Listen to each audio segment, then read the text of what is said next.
Well, good morning, everyone. Great to have you here. Thank you for being a part of a continual tradition that we've established here at Peabody City Hall to honor Juneteenth. And it's wonderful to have a number of our students from Peabody Veterans Memorial High School here today to join us, as well as some teachers. And I wanted to thank Dr. Vidala, our superintendent, so many officials here from the school department. Thank you so much. I also wanted to mention a couple of our city representatives are here from our city council, Peter McGinn from Ward 2 and Julie Daigle from Ward 4. Thank you. So terrific. I'm going to open up with some comments. I want to give a little bit of the history, and then I'm going to turn it over to some of our students for some words and a special poem. And then I'm going to come back up and we're going to read the official proclamation, and then our students and I are going to raise the flag. So I obtained this information from the National Museum of African American History and Culture, and it certainly really summarizes the history of what brought us to Juneteenth and what brought us to today to celebrate and honor Juneteenth. And it's always amazing to me to read this because it's still just a very shocking part of our history. And on Freedom's Eve, or the eve of January 1st, 1863, the first watch night services took place.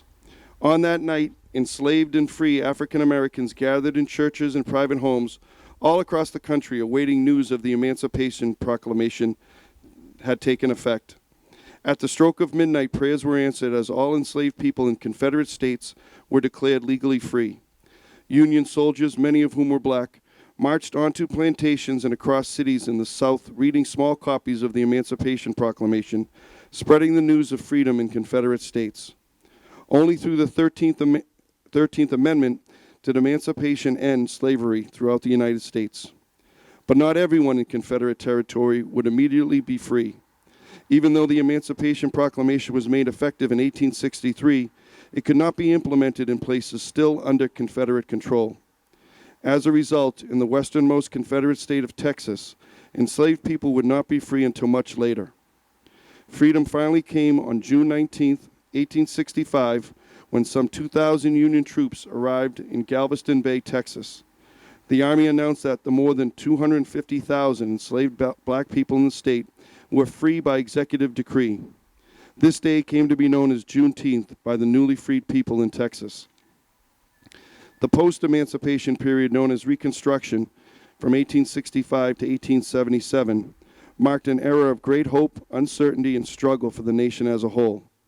Formerly enslaved people immediately sought to reunify families, establish schools, run for political office, push radical legislation, and even sue slaveholders for compensation. Given the 200-plus years of enslavement, such changes were nothing short of amazing. Not even a generation out of slavery, African Americans were inspired and empowered to transform their lives and their country. Although it is long celebrated in the African American community, Juneteenth remained largely unknown to most Americans until it was established as a federal holiday in 2021. The historical legacy of Juneteenth shows the value of never giving up hope in uncertain times. The National Museum of African American History and Culture is a community space where this spirit of hope lives on, a place where historical events like Juneteenth are shared and new stories with equal urgency are told. And I wanted to now ask Daniela and Angelina and Aubrey to come forward, say a few words, and I know there's a special poem.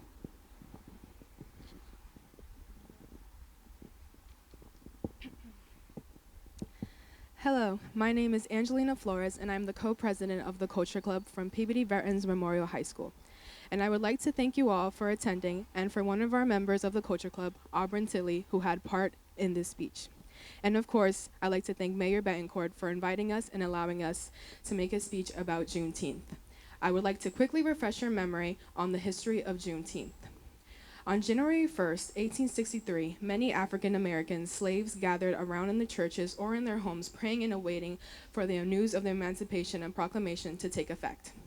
At midnight, their prayers were answered, and through the 13th Amendment of the Emancipation, ended slavery across the United States. However, the state of Texas held on to slavery until 1865. Then, finally, they were freed. Hi, my name is Daniela Laguerre, and a member of the Culture Club. Juneteenth is the day that all enslaved people were officially free, which is why Juneteenth should be largely known to Americans, and why we gather around here today to inform you of the history. However, Juneteenth is not just about the end to slavery, but also a reminder of the struggle for equality and justice that continues today. It serves as a time to recognize the resilience and contributions of the Black community today for our society. Juneteenth is an opportunity for all of us to come together and learn from our history and recommit ourselves to the ongoing fight for social justice. Let us commemorate the legacy of Juneteenth. Hello. Hello, my name is Auburn, and I'm presenting one of the official poems of Juneteenth, Re-Rose by Christina Kay. From Africa's heart, re-rose. Already a people, our faces ebon, our bodies lean. Re-rose. Skills of art, life, beauty, and family, crushed by forces we knew nothing of. Re-rose. Survived we must, we did. Re-rose. Re-rose to be you, re-rose to be me. Above everything expected, re-rose. To become the knowledge we never knew, re-rose. Dream we did, act we must. Thank you very much.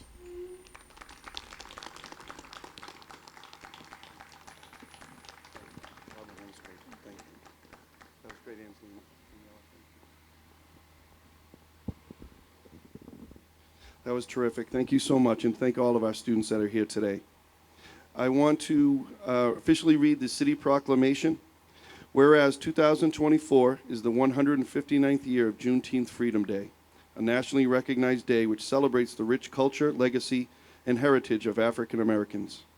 And whereas Juneteenth is the oldest known celebration commemorating the abolition of slavery in the United States dating back to June 19, 1865, when Union soldiers led by Major General Gordon Granger arrived in Galveston, Texas, with news that the war was ended, freeing the slaves. And whereas this was 2.5 years after President Abraham Lincoln's Emancipation Proclamation, which became official January 1, 1863. And whereas today, Juneteenth Freedom Day celebrates African American freedom and achievement while encouraging continuous self-development and respect for all cultures as it takes on a more national, symbolic, and even global perspective to ensure the events of 1865 are not forgotten. And whereas in 2007, Massachusetts became the 25th state to recognize Juneteenth Freedom Day with the firm understanding and realization that all cultures share a common respect for freedom. Now, therefore, I, as mayor, do hereby proclaim that June 19th will be celebrated in Peabody, Massachusetts as Juneteenth Freedom Day. We strongly urge all residents of the city to recognize and celebrate annually this nationally recognized commemoration, which honors the history, legacy, and culture of African Americans throughout our city. And we will be raising the flag that will be proudly shown above City Hall for the next few days. You ready? All right.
Thank you, everybody. Appreciate everybody joining us today. And again, a special thank you to our Culture Club from Peabody Veterans Memorial High School.